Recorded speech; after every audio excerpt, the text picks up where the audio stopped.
আসসালামু আলাইকুম। জানিয়ে দিব এই মুহূর্তে হাতে পাওয়া সর্বশেষ ভয়ঙ্কর কিছু আন্তর্জাতিক আপডেট বাংলা সংবাদ। শুরুতেই থাকছে সংবাদ শিরোনাম। শুরুতেই জানিয়ে দেব এবার নেতানিয়াহুর বাড়ি লক্ষ্য করে ইরানের ক্ষেপণাস্ত্র হামলা। এরপর রয়েছে ইরানে ইসরায়েলি হামলায় নিহত বেড়ে 224। এতক্ষণ শুনছিলেন সংবাদ শিরোনাম, এবার বিস্তারিত। প্রিয় দর্শক, আপনি যদি এই চ্যানেলে নতুন হয়ে থাকেন, ভিডিওটি দেখতে দেখতে চ্যানেলটি সাবস্ক্রাইব করে আমাদের সাথেই থাকুন। এবার নেতানিয়াহুর বাড়ি লক্ষ্য করে ইরানের ক্ষেপণাস্ত্র হামলা। এবার ইসরায়েলি প্রধানমন্ত্রী বেনিয়ামিন নেতানিয়াহুর বাড়ির লক্ষ্যবস্তু করে ক্ষেপণাস্ত্র হামলা চালিয়েছে ইরান। বাড়িটি লক্ষ্য করে 50টি ক্ষেপণাস্ত্র ছুড়েছে দেশটি। রোববার এই তথ্য জানিয়েছে ইরানি সংবাদ মাধ্যম পার্স টুডে ও দ্য ইকোনমিক টাইমস। প্রতিবেদনে বলা হয়েছে ইসরায়েলে 50টি ব্যালিস্টিক ক্ষেপণাস্ত্র ছুড়েছে ইরান। ইসরায়েলের প্রধানমন্ত্রী বেনিয়ামিন নেতানিয়াহুর বাড়ির লক্ষ্যবস্তু করে এসব ক্ষেপণাস্ত্র হামলা করেছে ইরান। এছাড়া ইরান সন্ধ্যায় কিছুক্ষণ আগে ইসরায়েলে নতুন করে ইরান ব্যালিস্টিক ক্ষেপণাস্ত্র হামলা শুরু করে বলে দেশটির রাষ্ট্রীয় সংবাদ মাধ্যমের বরাত দিয়ে জানিয়েছে আল জাজিরা ও এএফপি সহ বেশ কয়েকটি প্রভাবশালী গণমাধ্যম। আল জাজিরার এক প্রতিবেদনে বলা হয়, রোববার সন্ধ্যায় কিছুক্ষণ আগে ইরান থেকে ক্ষেপণাস্ত্র নিক্ষেপ করা হয়েছে। ইসরায়েলি সেনাবাহিনীর নতুন এক ক্ষেপণাস্ত্র হামলা সতর্কতা জারি করে নাগরিকদের নিরাপদ আশ্রয়ে চলে যাওয়ার নির্দেশ দিয়েছে। ইরানের হামলায় হাইফা শহরে অন্তত 4 জন নিহত হয়েছে।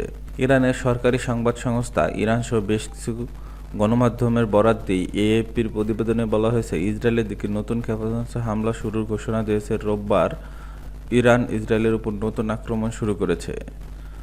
নতুন করে ইরানের হামলায় বিষয়টি নিশ্চিত করে ইসরায়েলি সেনাবাহিনীর বিবৃতিতে বলা হয়, কিছুক্ষণ আগে ইরান থেকে ক্ষেপণাস্ত্র নিক্ষেপ করা হয়েছে।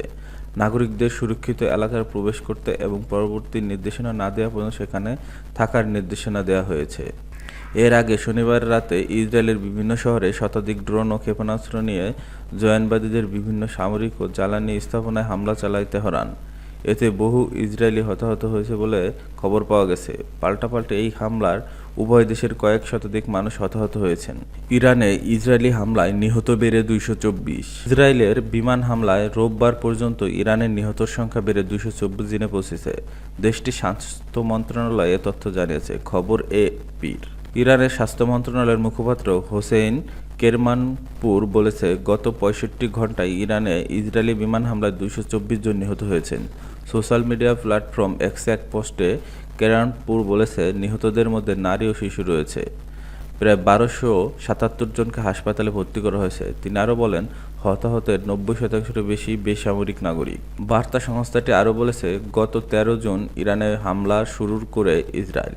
ওই হামলায় ইরানের নাতাঞ্জ ও ইস্পাহান অঞ্চলের পারমাণবিক স্থাপনা ব্যাপকভাবে ক্ষতিগ্রস্ত হয়। বেশ কয়েকজন উচ্চপদস্থ সামরিক কর্মকর্তা ও পারমাণবিক বিজ্ঞানী নিহত হন। ইরানের বর্তমান মসজিদ ও মেট্রো স্টেশনগুলো অস্থায়ী আশ্রয়কেন্দ্র হিসেবে ব্যবহার করা হচ্ছে। প্রতিশোধ হিসেবে ইরানও শুক্রবার থেকে ইসরায়েলে একাধিক লক্ষ্যবস্তুতে ক্ষেপণাস্ত্র হামলা চালিয়েছে, যার ফলে বেশ কয়েকজন হতাহত ও উল্লেখযোগ্য ক্ষয়ক্ষতি হয়েছে।